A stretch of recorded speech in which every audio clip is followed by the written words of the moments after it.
September 9th, 1956. CBS Studio 50, New York City. 8 p.m. Live television. 40 million Americans watching. The Ed Sullivan Show. Elvis Presley stands backstage. Black jacket, pink shirt, slicked hair. He's 21 years old. A man approaches. Gray suit. CBS executive. Clipboard in hand. His face is stone. Mr. Presley, we need to talk. Elvis turns. What's going on? The executive steps closer. You can't move like that tonight. Elvis blinks. Move like what? The executive's jaw tightens. You know exactly what we're talking about. The music director appears. Elvis, they want you filmed from the waist up only. Silence. Elvis looks at both men. You're serious. The executive nods. Dead serious. Elvis laughs. Not a happy laugh. A disbelief laugh. You brought me here to perform. The executive cuts him off. We brought you here to sing. Elvis's smile fades. That's the same thing. The executive shakes his head. Not tonight it isn't. 3 minutes until airtime. Elvis stands alone. Band ready. Audience seated. Cameras positioned. The choice. Submit or fight. What happens in the next 18 minutes will define American television forever. Here is the story. August 1956. 1 month earlier. Memphis, Tennessee. Sun Studio. Elvis sits with Sam Phillips, his producer, his mentor, the man who discovered him. Sam puts down the phone. Hard. Elvis looks up. What's wrong? Sam runs his hand through his hair. That was CBS. Elvis leans forward, and Sam's expression darkens.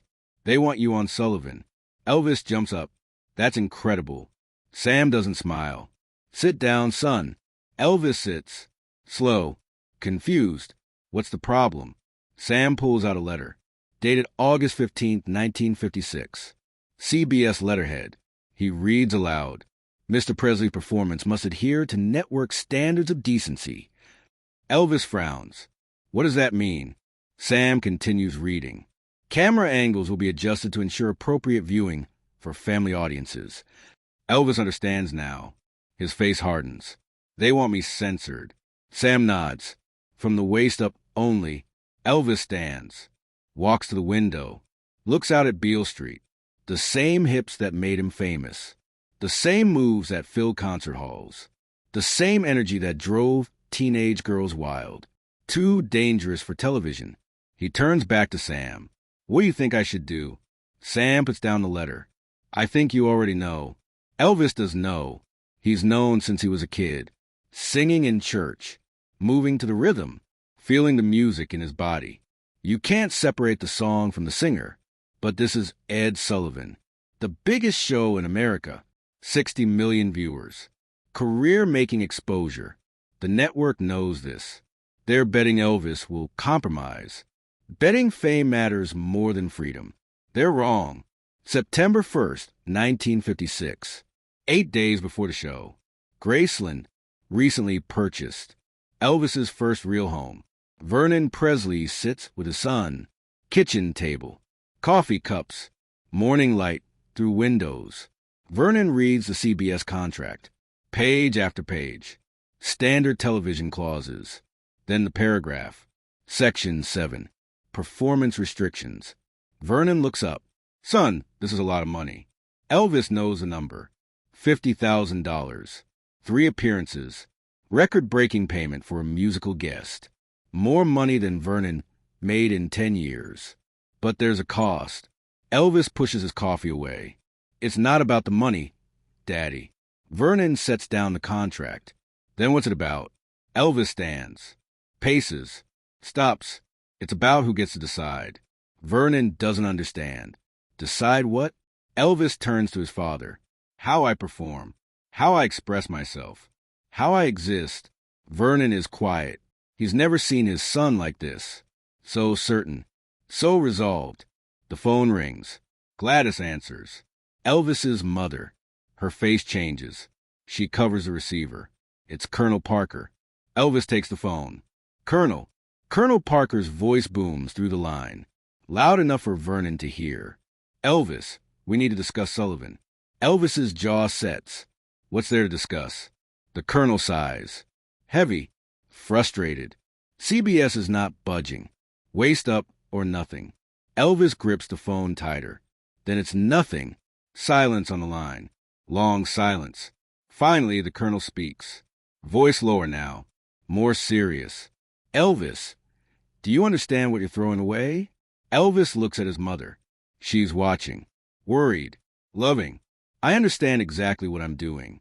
The Colonel tries again. This is the Ed Sullivan Show. Every major star in America would kill for this. Elvis's voice stays calm. Then let them have it. The Colonel's tone shifts. Harder now.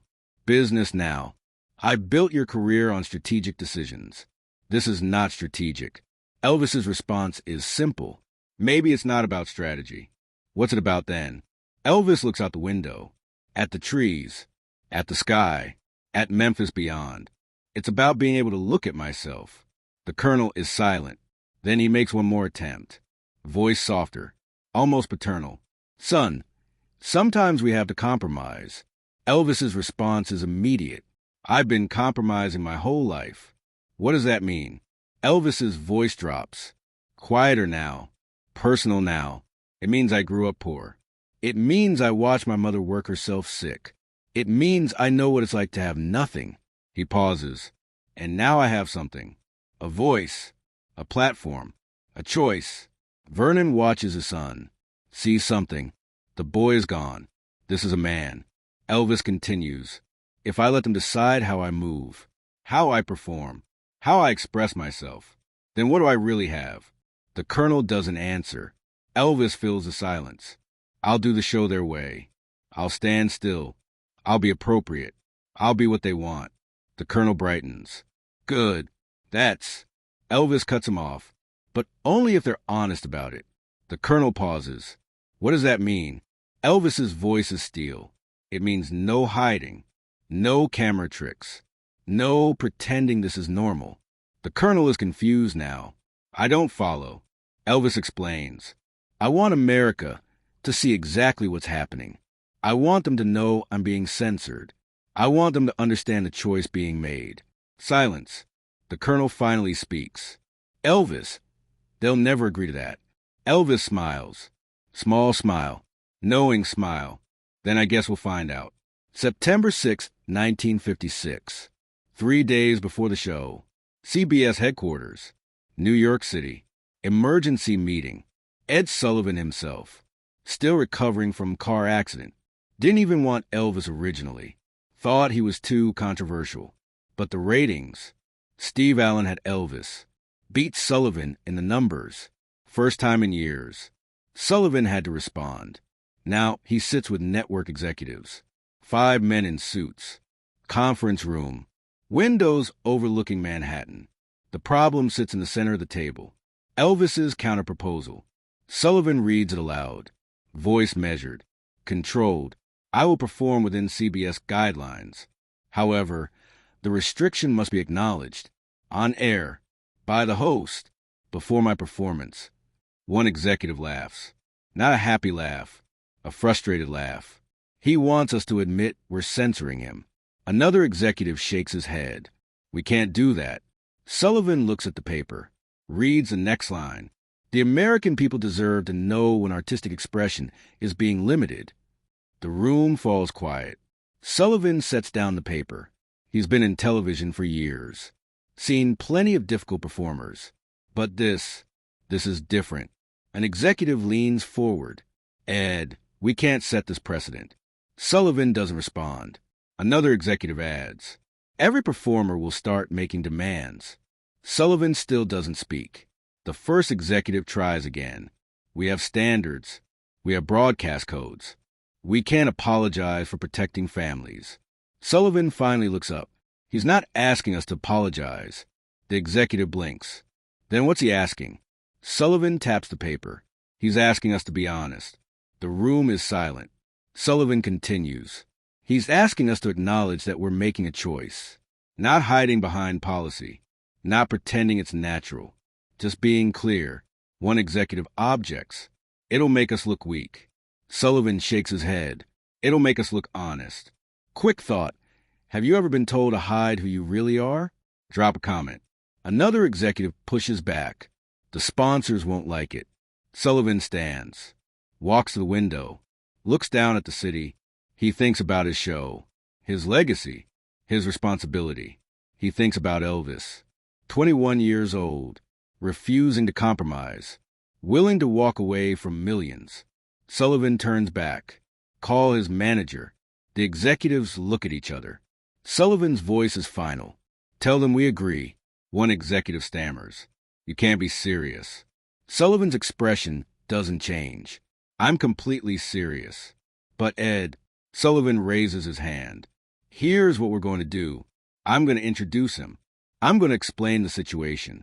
I'm going to be transparent with our audience. The executives are stunned. Sullivan continues.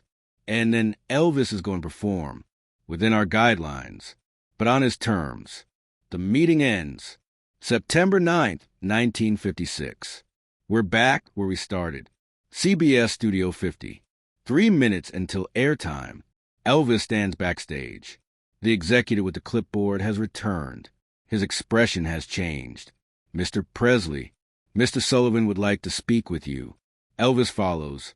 Ed Sullivan sits in his dressing room, still recovering, shoulder in sling, pain visible in his face. Elvis enters. Sullivan looks up. Close the door. Elvis closes it. Sullivan gestures to a chair. Sit. Elvis sits. Sullivan studies him. Long moment, assessing, considering. Finally, he speaks. You could have just taken the money. Elvis meets his gaze. I know. Sullivan nods. You could have just played along. Elvis doesn't blink. I could have. Sullivan's expression softens slightly. Why didn't you? Elvis takes a breath. Because every time we let someone else define us, every time we accept limits we don't believe in, every time we smile and comply, we lose a piece of ourselves. Sullivan is quiet. Elvis continues. I'm not trying to be difficult. I'm not trying to disrespect your show. Then what are you trying to do? Elvis's answer is simple. I'm trying to be honest. Sullivan looks at this young man. From Mississippi, barely educated, impossible talent, and profound integrity. Sullivan makes a decision. When I go out there tonight, I'm going to tell them the truth. Elvis waits. Sullivan continues. I'm going to tell them we asked you to modify your performance. I'm going to tell them why. I'm going to tell them you agreed. But I'm also going to tell them something else. Elvis leans forward. What? Sullivan's voice is steady. I'm going to tell them I respect you for it. Elvis feels something. Relief. Validation. Recognition. Sullivan stands. Painful. Slow. He extends his good hand. Let's give them a show. Elvis shakes his hand. 8 p.m. Live. The red light activates. Ed Sullivan walks onto the stage. Audience applause. 40 million people watching. Sullivan reaches the microphone.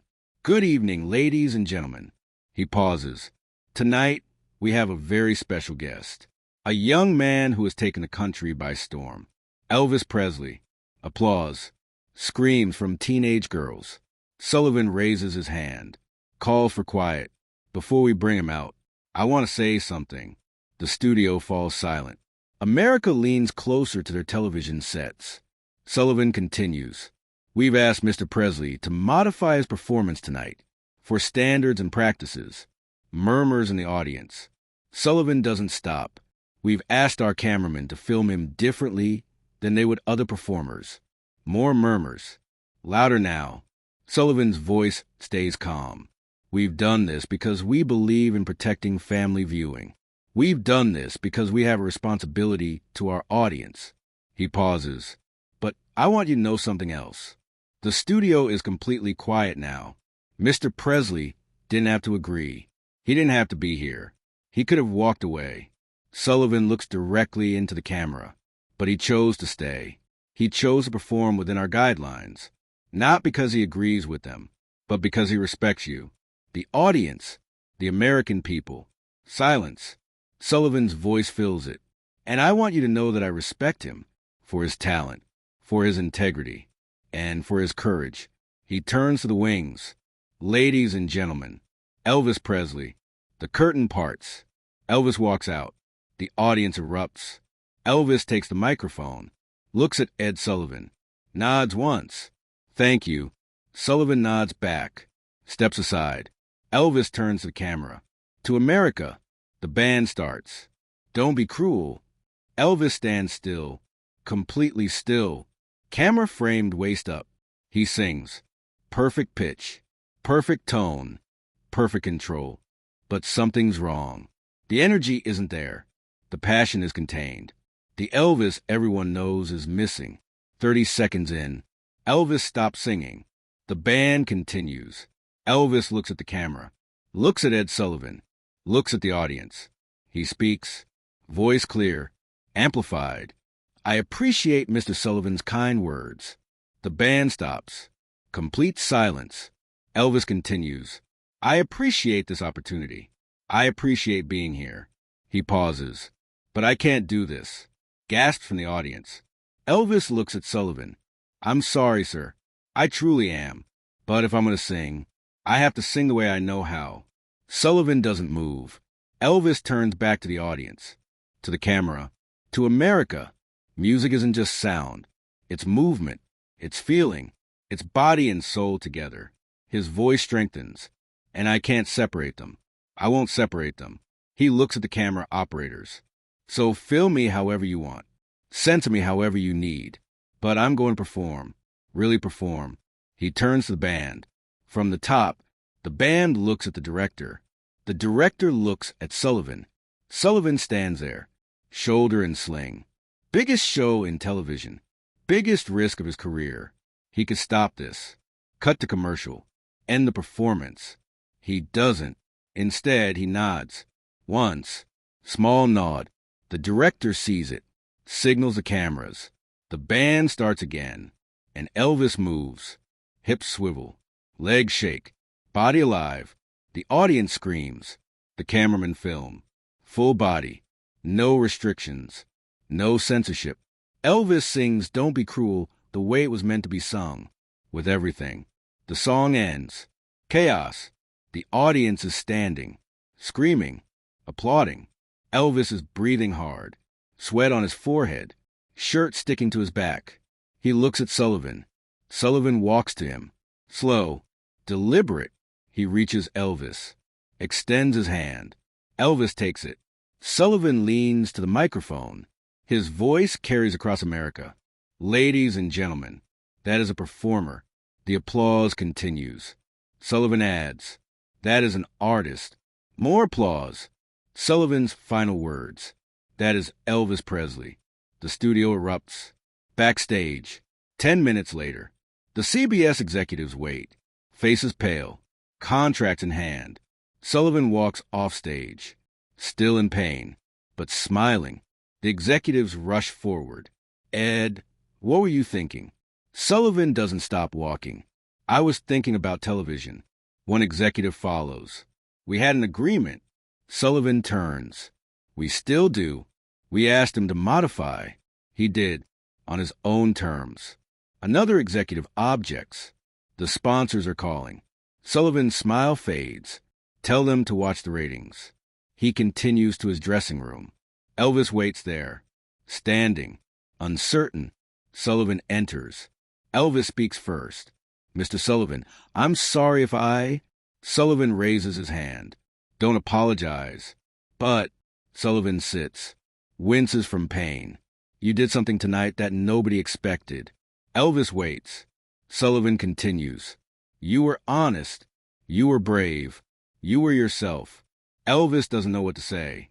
Sullivan fills the silence. Do you know what's going to happen tomorrow? Elvis shakes his head. Sullivan's smile returns. Every newspaper in America will write about this. Every critic will have an opinion. Every parent will discuss it. Elvis looks worried. Sullivan laughs. That's good. That's very good. How? Sullivan leans back. Because they're talking. Because they're thinking. Because you made them pay attention. He pauses. That's what artists do. They make people pay attention. September 10th, 1956. The next morning. Headlines across America. Elvis defies censors on Sullivan Show. Presley breaks television rules. Sullivan allows full performance. The phones at CBS ring. Non-stop. Complaints. Praise. Confusion. Excitement. The ratings come in. 82.6% of television sets in America. Record-breaking. Higher than any variety show in history. Ed Sullivan's office. The same executives. Different tone. One reads the numbers. 82.6%. Sullivan sits at his desk. Doesn't grin. Doesn't gloat. Just nods. Another executive speaks. The sponsors want him back. Sullivan looks up. Of course they do. When? Sullivan's answer is immediate. January. The executives exchange glances. One asks, same restrictions? Sullivan's response is final. No restrictions. But Ed, Sullivan stands. Meeting over. The executives leave. Sullivan sits alone. Thinks about the night before. Thinks about Elvis. Thinks about the choice. Safety versus truth. Comfort versus courage. He made his choice. Elvis made his. America responded. January 6, 1957. Elvis returns to Ed Sullivan. 4 months later. No restrictions. No limitations. Full performance. Even higher ratings. September 1957. Elvis's third and final Sullivan appearance. Ed Sullivan introduces him. Different tone now. Respect clear. After the performance, Sullivan speaks to the camera. I want to say to Elvis Presley and the country that this is a real decent, fine boy. Pause. We've never had a pleasanter experience on our show with a big name than we've had with you. He turns to Elvis, shakes his hand. America watches. The same people who called him dangerous. The same network that censored him, now praising him, because he didn't compromise. 11 years later, Elvis's comeback special, the '68 special. NBC, Elvis wears black leather, sits with his old band, performs in the round. No restrictions, no censorship, pure artistry. The closing song, If I Can Dream. Elvis sings about truth, about freedom, about not giving up. The camera shows his whole body, every movement, every gesture, everything that once was too dangerous, now celebrated, now iconic, now American. The ratings break records again. Critics call it the greatest moment in television history. 1970s, Elvis's Vegas years. Every show, full artistic freedom, complete control. The moves that were censored, now trademarked, now imitated, now legendary. August 16th, 1977. Elvis dies. 42 years old. The tributes pour in. Ed Sullivan, now retired, issues a statement. Elvis Presley taught me something about courage. He taught me that sometimes doing the right thing means taking a risk. I'm honored to have known him. The statement continues. That night, in September 1956, he could have played it safe. He could have taken the money and stayed silent. But he didn't. He chose honesty. He chose integrity. He chose himself. Final line. American television is better because Elvis Presley was brave enough to be Elvis Presley. 50 years after the Sullivan appearance, CBS releases the full unedited footage, previously unseen moments, backstage conversations, the decision-making, the tension. Film students study it. Media classes analyze it. The moment when American television changed. Not gradually, not politically, but through one performance, one choice, one artist refusing to be diminished. The footage goes viral. New generation discovers it. Comments flood in. This is what integrity looks like. He stood up for himself.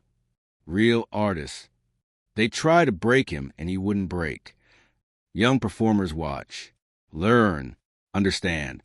You can succeed without compromising. You can be popular without being compliant. You can have everything without giving up who you are. Today, CBS Studio 50 is now the Ed Sullivan Theater. David Letterman performed there for years. Stephen Colbert performs there now. A plaque outside. Brass. polished. On this stage, September 9, 1956, Elvis Presley performed against restrictions, choosing artistic freedom over compliance, choosing honesty over safety. His courage changed American television forever.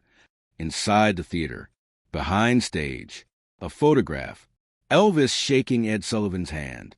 September 9, 1956, 11:47 p.m.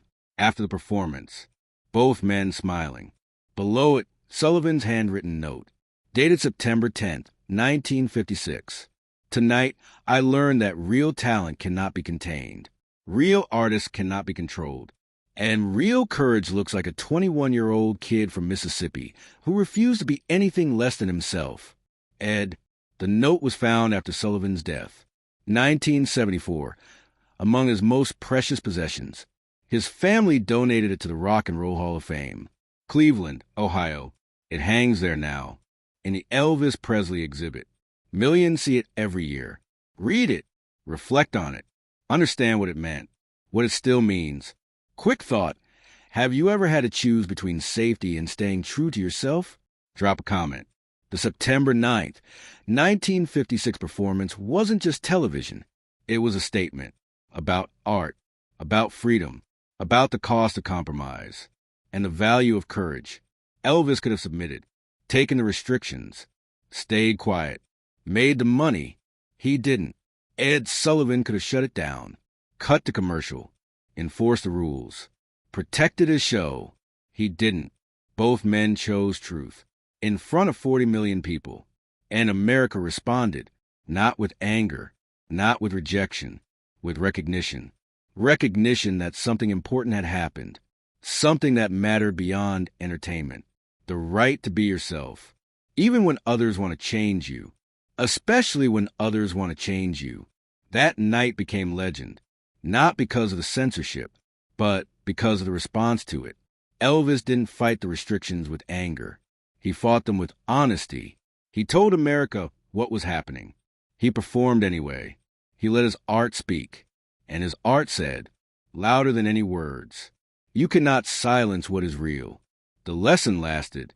Every artist who followed, every performer who refused to be diminished, every creator who chose integrity over ease, they all learned from September 9th, 1956, the night Elvis Presley taught America that freedom isn't given, it's taken, with courage, with grace, with unshakable commitment to truth. And unfortunately, they don't make men like Elvis Presley anymore.